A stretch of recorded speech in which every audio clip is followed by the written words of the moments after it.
Good morning. I don't think any of us could say that it's been a good week. On TV the other night, Bishop Curry quoted an old spiritual which says, "There's trouble in the land." Trouble indeed. Anger, deep pain, resentments, and anguish have erupted in American hearts, particularly the hearts of Black Americans, and in cities and communities, after yet another unarmed African American was murdered in police custody. I come out of 3 generations of law enforcement, and it's clear that George Floyd's death was tragic and unnecessary and wrong. Unfortunately, this is not a new story. The fact that this continues to happen is one reason for the strong nationwide reaction we've seen. The violence and destruction and looting we've seen on television has been heartbreaking, and from reports does not represent the majority of protesters.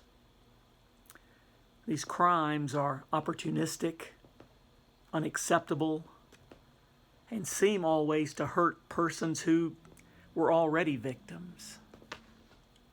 No one condones this violence and destruction of property we've witnessed. It's wrong and counterproductive. But that's not the big story. The big story, the one that needs our attention and action, is the racism which still infects the systems of our society, which exploits and devalues Black lives. As Christians, followers of Jesus, we're called in our baptism to respect the dignity of every human being. And to me, this means rejecting racism and racial injustice in all its forms and striving for love and justice for all, especially those who suffer regular and systemic oppression and degradation on account of their skin color. Systemic racism has a history that goes back at least 400 years on this continent. It's granted some of us privilege and others of us second-class status. And what's hard for many to understand is that even with our individual intentions to do better, this barrier building over centuries has infected the systems of our lives together. It just has. So as we follow Jesus, we have to commit to the hard work of confessing and exploring how we've been complicit in racially unjust systems, and working to change our hearts and our society. We dream of a future where the values of love and justice will rule the day.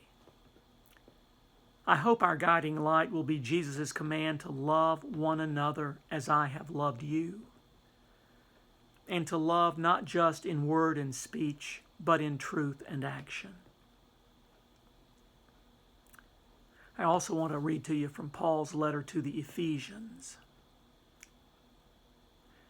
But now in Christ Jesus, you who once were far off have been brought near by the blood of Christ.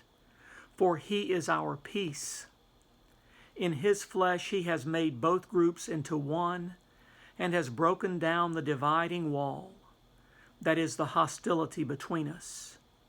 He has abolished the law with its commandments and ordinances, that he might create in himself one new humanity in place of two, thus making peace, and might reconcile both groups to God in one body through the cross, thus putting to death that hostility through it. So he came and proclaimed peace to you who were far off, and peace to those who were near. For through him both of us have access in one Spirit to the Father.